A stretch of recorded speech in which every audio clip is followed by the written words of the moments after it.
जय श्री कृष्ण। आप सभी को चैत्र मास के शुक्ल पक्ष की पावन एकादशी यानी कामदा एकादशी की अनंत शुभकामनाएं।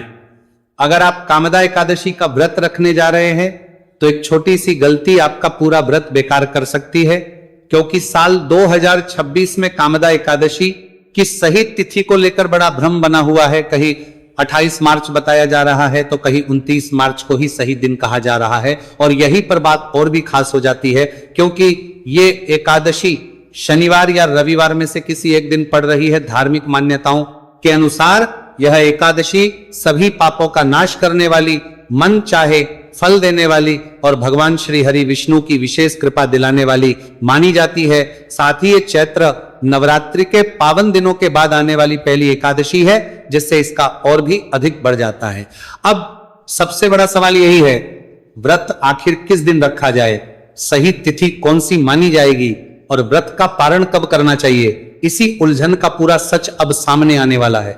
धार्मिक मान्यताओं के अनुसार जब एकादशी तिथि का आगमन होता है तो तिथियों के घट बढ़ के कारण कभी कभी असमंजस होता है। ऐसे में हम आपके लिए हर बार तरह इस बार भी वैदिक पंचांग समेत अन्य सभी पंचांगों से सही तिथि निकाल कर लाए हैं, जिससे आप ये जान पाए कि आपको कामदा एकादशी का व्रत किस दिन रखना है। साथ ही जानेंगे व्रत कब और कैसे रखे, व्रत के दौरान किन नियमों का पालन आपको करना है। वही जिन भी भक्तों को जीवन में सुख, समृद्धि और अटके हुए कार्यों की सिद्धि की कामना है, उनके लिए भी हम बेहद ही खास उपाय लेकर आए हैं। इसके चैत्र के इस महीने की शुक्ल पक्ष की एकादशी के दिन किन चीजों को खाना है और कौन सी चीजें भूलकर भी आपको इस दिन नहीं खानी है। साथ ही हम जानेंगे कि इस दिन आपको किन कार्यों को जरूर करना चाहिए और कौन से ऐसे कार्य है जो इस दिन आपको भूलकर भी नहीं करने चाहिए। वैसे तो हिंदू पंचांग के अनुसार हर माह में 2 एकादशी तिथि आती है, एक कृष्ण पक्ष की और एक शुक्ल की।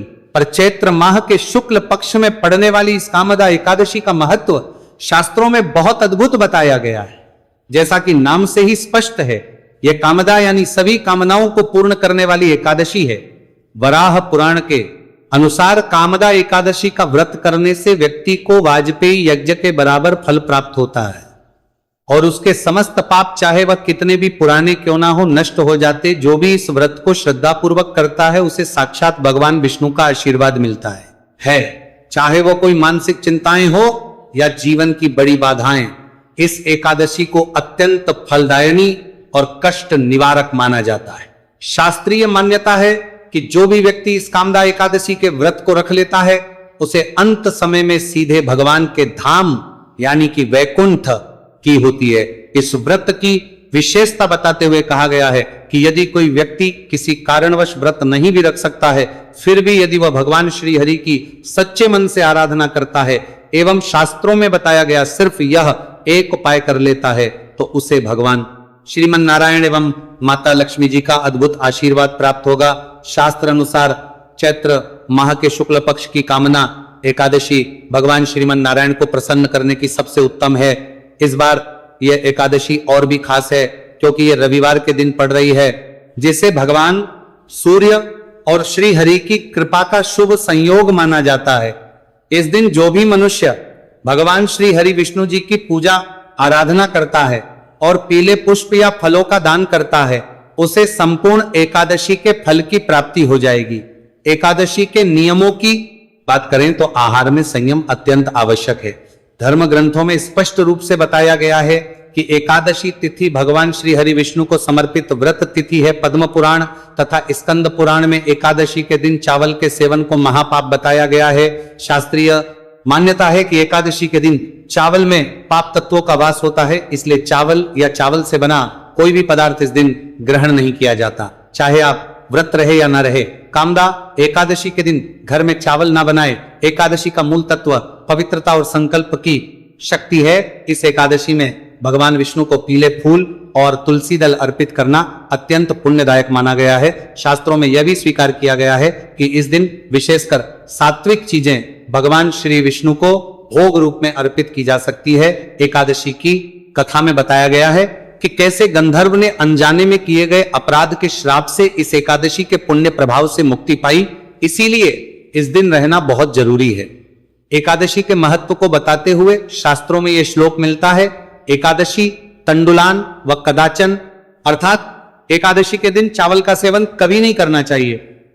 इसी कारण कामदा एकादशी के दिन संयम पूर्वक व्रत का पालन करना, विष्णु शास्त्र नाम का पाठ करना और प्रभु को भोग अर्पित करना ही शास्त्र विधि मानी जाती है। अब इस बार चैत्र के शुक्ल पक्ष की एकादशी रविवार को पड़ रही है। आपको भगवान विष्णु के साथ सूर्य देव की भी आराधना करनी चाहिए। सबसे पहले आपको इस दिन कोशिश यही करनी है कि आप सूर्योदय से पूर्व उठ जाए, उठकर स्नान आदि कर्मों से निवृत्त होकर भगवान के मंदिर को साफ करें, यदि संभव हो तो भगवान का पंचामृत से अभिषेक करें, फिर गंगा जल शुद्ध करके भगवान के श्री विग्रह को पीले वस्त्र पहनाए, बोले हे प्रभु, मैं श्री हरि की कृपा और अपनी मनोकामनाओं की पूर्ति के लिए कामगार एकादशी व्रत का संकल्प करता हूं। हे प्रभु, मुझे यह व्रत श्रद्धा और नियम से पूरा करने की शक्ति दे। अब भगवान विष्णु की पूजा शुरू करें। पहले उन्हें जल, अक्षत, पीले फूल और तुलसी पत्र अर्पित करें। इसके बाद धूप और घी का दीपक दिखाए, पूजा में फलों और मिष्ठान का भोग लगाए। इसके बाद भगवान विष्णु के मंत्रों का जाप करें। जैसे इस दिन किन कार्यों से आपको बचना चाहिए? सबसे पहले तो इस दिन का मूल भाव ही है संयम और ब्रह्मचर्य। इसीलिए किसी भी प्रकार का क्रोध, लोभ, हिंसा और दूसरों की निंदा इस दिन सर्वथा माने गए हैं। कामदाह एकादशी के दिन किसी पर भी गुस्सा ना करें। शास्त्रों में यह भी बताया गया है कि इस दिन पेड़ पौधों को नुकसान नहीं पहुंचाना चाहिए। इस दिन घर को पूर्ण रूप से साफ रखें। यदि घर गंगा रहता है तो लक्ष्मी जी का वास नहीं होता। इस दिन बुजुर्गों और ब्राह्मणों का सम्मान करें। कामदा एकादशी के दिन झूठ बोलना और जुआ खेलना वर्जित है। ये एकादशी पुण्य दिलाने वाली है, इसीलिए यदि आप में द्वेष रखकर व्रत करेंगे तो आपको फल नहीं मिलेगा। रात्रि को भगवान विष्णु का ध्यान करते हुए जागरण करना श्रेष्ठ माना गया है। भजन, कीर्तन और मंत्र जाप के साथ ये रात्रि भगवान को समर्पित करें। कामदा एकादशी की पौराणिक कथा अत्यंत पावन है। प्राचीन काल में भोगीपुर नामक नगर में नाम का राजा राज्य करता था। वो लालित और लालिता नाम के गंधर्व दंपत्ति रहते थे। लालित राजा की सभा में गायन करता था। एक बार गाते समय उसका ध्यान अपनी पत्नी पर चला गया और उसकी लय बिगड़ गई। इस पर क्रोधित होकर राजा ने उसे राक्षस होने का श्राप दे दिया। लालित राक्षस बनकर वन में भटकने लगा और मांस भक्षण करने लगा। उसकी पत्नी ललिता अपने पति के दुख से व्याकुल होकर शानी जैसी के आश्रम पहुंची। जैसी ने उसे चैत्र शुक्ल एकादशी का व्रत करने की सलाह दी। ललिता ने श्रद्धा पूर्वक व्रत किया और उसका पुण्य फल अपने पति को अर्पित कर दिया। व्रत के पुण्य प्रभाव से ललित तुरंत राक्षस योनि से मुक्त होकर पुनः अपने दिव्य गंधर्व स्वरूप में आ गया। सुबह होते ही वह दिव्य विमान में बैठकर स्वर्ग गया। भगवान विष्णु ने कहा कि कामदा एकादशी का व्रत इतना प्रभावशाली है कि ये घोर श्राप और कुयोनि से भी मुक्ति दिला सकता है। इस कथा से इस होता है कि एकादशी का व्रत केवल विधि से नहीं बल्कि भाव और सानिध्य से भी फल देता है। एकादशी के दिन दीपक का उपाय अत्यंत पवित्र, शांतिदायक और शीघ्र फल देने वाला माना गया है। संध्या समय सूर्यास्त के बाद घर के मंदिर या तुलसी के पास दीपक जलाया जाता है। इस दिन घी का दीपक विशेष रूप से शुभ माना गया है। दीपक जलाते समय मन को शांत रखते हुए भगवान विष्णु का करना चाहिए। यदि तुलसी जी के पास दीपक जलाकर 11 परिक्रमा की जाए तो मनुष्य के जीवन से दरिद्रता हमेशा के लिए समाप्त होने लगती है। ये उपाय विशेष रूप से उन लोगों के लिए फलदायी माना गया है जिनके कार्यों में अक्सर बाधाएं आती रहती है। जानते हैं सही तिथि और मुहूर्त के बारे में। वैदिक पंचांग के अनुसार कामदा एकादशी तिथि का आरंभ 28 मार्च 2026 दोपहर 12:45 से होगा और इसका समापन 29 मार्च 2026 की दोपहर 1:25 पर होगा। हिंदू धर्म में उदय तिथि को प्रधान माना जाता है, यानी जिस तिथि में सूर्योदय होता है उसी दिन व्रत रखा जाता है। 29 मार्च की सुबह सूर्योदय के समय एकादशी तिथि विद्यमान रहेगी, इसलिए कामदा एकादशी का व्रत 29 मार्च 2026 दिन रविवार को ही रखा जाएगा। 28 मार्च यह व्रत नहीं है, वही व्रत खोलने का समय यानी पारण 30 मार्च 2026 सोमवार को सुबह 6:15 से 8:40 के बीच किया जाएगा। याद रखें, द्वादशी तिथि के भीतर ही पारण करना शुभ होता है, तो आप निश्चिंत होकर 29 मार्च रविवार को ही यह पावन व्रत धारण करें और भगवान विष्णु की कृपा प्राप्त करें। कामदा एकादशी का दिन केवल एक व्रत या तिथि ना बल्कि आत्मा को शुद्ध करने और अपनी दबी हुई इच्छाओं को पुण्य में बदलने का दिव्य अवसर माना जाता है। इस पावन दिवस पर मनुष्य को अपने विचारों, व्यवहार और कर्मों को अत्यंत पवित्र बनाना चाहिए, क्योंकि मान्यता है कि इस दिन किए गए छोटे से भी शुभ कार्य का फल अनेक गुना बढ़ जाता है। इसीलिए सबसे पहले मन को शांत और निर्मल रखना आवश्यक है। क्रोध, किसी का अपमान करना या मन में ईर्ष्या रखना इस दिन से दूर रहना चाहिए, क्योंकि नकारात्मक भावनाएं व्रत की आध्यात्मिक ऊर्जा को कम कर देती है।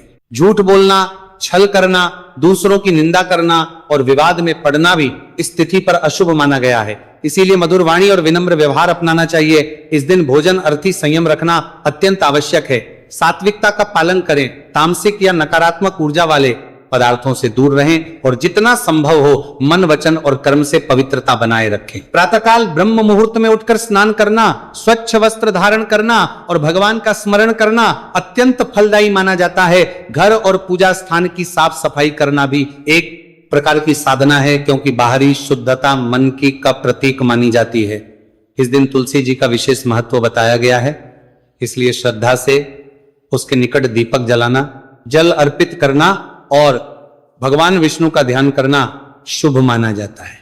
यदि संभव हो तो भक्ति भाव से मंत्र जाप, विष्णु शास्त्र नाम का पाठ या भगवान के नाम का निरंतर स्मरण करना चाहिए, क्योंकि नाम स्मरण ही सबसे सरल और श्रेष्ठ आलस्य, अधिक निद्रा या दिन भर समय व्यर्थ करना इस दिन से बचना चाहिए, क्योंकि ये तिथि आत्मिक उन्नति के लिए जागरूकता और अनुशासन की प्रेरणा देती है।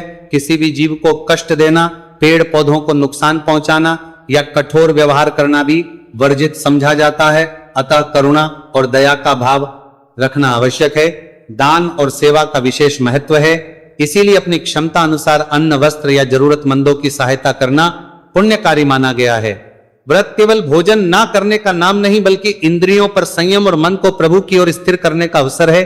इसलिए मोबाइल, व्यर्थ मनोरंजन या नकारात्मक चर्चाओं में समय गंवाने के बजाय भक्ति, सत्संग और आत्मचिंतन में समय बिताना अधिक लाभकारी होता है। घर में बनाए रखना, परिवार के साथ प्रेम पूर्वक व्यवहार करना और बड़ों का आशीर्वाद लेना आध्यात्मिक उन्नति के मार्ग को सरल करता है। इस दिन अहंकार को त्याग कर विनम्रता अपनाना चाहिए, क्योंकि भगवान को सरल और निष्कपट हृदय सबसे प्रिय होता है। व्रत का प्रेम पूर्वक पालन करें। व्रत के दौरान मन में यह भावना रखनी चाहिए कि यह तप केवल व्यक्तिगत लाभ के लिए नहीं, बल्कि आत्मा की शुद्धि और समस्त जगत के कल्याण के लिए। यदि किसी से पूर्ण उपवास संभव ना हो तो भी श्रद्धा और नियम का पालन करते हुए सात्विक आहार लिया जा सकता है, लेकिन लालच या स्वाद के लिए खाने से बचना चाहिए। संध्या समय दीपदान, भगवान की आरती और प्रार्थना करना मन को अद्भुत शांति प्रदान करता है।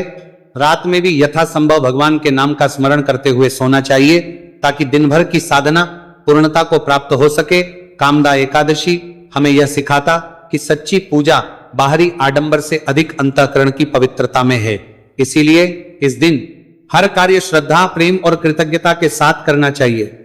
जब मनुष्य इस तिथि पर अपने विचारों को सकारात्मक रखता है, दूसरों के प्रति दया का भाव रखता है और भगवान की भक्ति में मन लगाता है, तभी व्रत का वास्तविक फल प्राप्त होता है। इस दिन किए गए छोटे छोटे सत्कर्म भी आत्मा को की ओर ले जाते हैं और जीवन में शांति, संतुलन और आध्यात्मिक प्रगति का मार्ग खोलते हैं। इसलिए कामदा एकादशी पर सबसे बड़ा नियम यही है कि मन में भगवान के प्रति अटूट विश्वास रखा जाए, हर कर्म को पूजा समझकर किया जाए और दिन भर यह अनुभव किया जाए कि ईश्वर हमारे भीतर ही विराजमान है। जब यह भावना जागती है तब व्रत केवल एक नहीं रहता, बल्कि आत्मा और परमात्मा के मिलन का पावन उत्सव बन जाता है।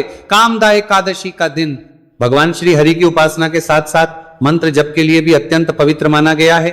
शास्त्रों में इस एकादशी को मनोकामना सिद्धि का द्वार बताया गया है। जो भक्त श्रद्धा और शुद्ध भाव से प्रभु की शरण में आते हैं, उन्हें विशेष आध्यात्मिक फल प्राप्त होता है।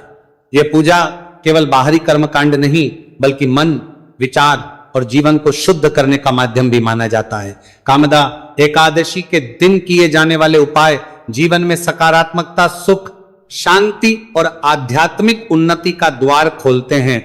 इस पावन दिन की शुरुआत प्रातः काल ब्रह्म मुहूर्त में उठकर स्नान और भगवान का स्मरण करने से करनी चाहिए, क्योंकि शुद्ध मन और शुद्ध शरीर ही पूजा को पूर्णता प्रदान करते हैं। स्नान के बाद स्वच्छ वस्त्र धारण कर भगवान विष्णु का ध्यान करें। मन में संकल्प लें कि आज का दिन भक्ति, संयम और सत्कर्म को समर्पित रहेगा। पूजा की सबसे सरल और प्रभावशाली विधि यह है कि भगवान के सम्मुख बैठकर अपनी मनोकामना व्यक्त करें। जल चढ़ाते समय मन में भगवान विष्णु का नाम लें और यह भावना रखें कि जैसे यह जल सृष्टि को जीवन देता है, वैसे ही भगवान की कृपा आपके जीवन में ऊर्जा और सकारात्मकता भर दे। मंदिर में जलाना अत्यंत शुभ माना जाता है। दीपक ज्ञान और प्रकाश का प्रतीक है जो अज्ञान और नकारात्मकता को दूर करता है। यदि संभव हो तो घी का दीपक जलाएं और शांत मन से कुछ क्षण ध्यान करें। इस समय भगवान विष्णु के मंत्रों का जाप या सरल रूप से नमो भगवती वासुदेवाय का स्मरण करना बहुत फलदायी माना जाता है। परिक्रमा करते समय मन में कृतज्ञता का भाव रखें और भगवान से प्रार्थना करें कि जीवन की कठिनाइयां दूर हो तथा मन में स्थिरता और श्रद्धा बनी रहे। परिक्रमा की संख्या अपनी श्रद्धा और सामर्थ्य के अनुसार रखी जा सकती है, लेकिन ध्यान रहे कि इसे जल्दबाजी में नहीं बल्कि भक्ति भाव से किया जाए। एकादशी के दिन पीले फलों का दान करना भी इस दिन विशेष महत्व रखता है। दान करते समय अहंकार नहीं बल्कि सेवा और विनम्रता की भावना होनी चाहिए। यदि संभव हो तो जरूरतमंदों को सात्विक भोजन कराए। इस दिन भाव से भगवान के नाम का जाप करना भी अत्यंत लाभकारी माना जाता है। भक्ति की ऊर्जा मन को शांत करती है और ध्यान को गहराई देती है। कुछ समय मौन रहकर अपने विचारों का अवलोकन करना, अपने भीतर की नकारात्मकताओं को पहचानना और उन्हें छोड़ने का संकल्प लेना भी साधना का हिस्सा माना जाता है। ऐसा करने से व्यक्ति के भीतर आत्मिक शक्ति बढ़ती है और जीवन में संतुलन आता है। एकादशी के दिन सात्विक आहार का सेवन भी शुभ माना गया है क्योंकि यह मन को स्थिर बनाता है, इसलिए इसे आध्यात्मिक साधना के साथ जोड़ा गया है। एक महत्वपूर्ण उपाय यह भी है कि प्रभु के सामने बैठकर अपने जीवन के लिए सकारात्मक संकल्प लें। यह संकल्प केवल भौतिक इच्छाओं तक सीमित ना होकर आत्मिक उन्नति, परिवार की सुख शांति और समस्त जीवों के कल्याण के लिए होना चाहिए। जब संकल्प निस्वार्थ होता है तब उसकी ऊर्जा अधिक प्रभावशाली मानी जाती है। कामदा एकादशी पर पूजा करते समय कुछ बातों का ध्यान रखना भी आवश्यक है। भगवान के श्री विग्रह के पास स्वच्छता बनाए रखे। पूजा का उद्देश्य प्रकृति और ईश्वर के प्रति सम्मान और कृतज्ञता प्रकट करना है, इसलिए प्रेम और संवेदनशीलता का भाव रखना चाहिए। यदि आप घर में पूजा कर रहे हैं तो भगवान विष्णु की मूर्ति या चित्र के सामने फल रखकर दीपक जलाए, तुलसी पत्र अर्पित करें और भगवान का स्मरण करें।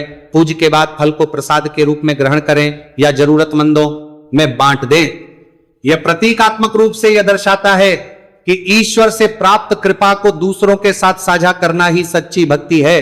कामदा एकादशी का आध्यात्मिक अर्थ भी समझना चाहिए। यह एकादशी धैर्य, शुद्धता और संकल्प का प्रतीक है। जैसे कठिन साधना के बाद मीठा फल प्राप्त होता है, वैसे ही जीवन की कठिनाइयां भी धैर्य और श्रद्धा अंततः सुख में बदल जाती है। यही संदेश कामदा एकादशी देती है कि संयम और भक्ति से जीवन की हर चुनौती को पार किया जा सकता है। संध्या के समय पुनः दीपक जलाकर भगवान विष्णु की आरती करना और दिन भर की साधना के लिए धन्यवाद देना चाहिए। रात को सोने से पहले भगवान का नाम स्मरण करें और यह अनुभव करें कि आज का दिन केवल पूजा का नहीं बल्कि आत्मा की शुद्धि का एक अवसर था। इस हिंतागल बीजेपी को इस देखी प्रकार कामदा एकादशी का दिन केवल परंपरा नहीं बल्कि भक्ति और आत्मिक जागृति का सुंदर संगम है। यदि जानकारी एकादशी के विषय में कुछ और पूछना चाहें, कहना चाहें तो कमेंट बॉक्स में लिख के पूछ लीजिएगा। भगवान सबका कल्याण करें। जय श्री कृष्ण।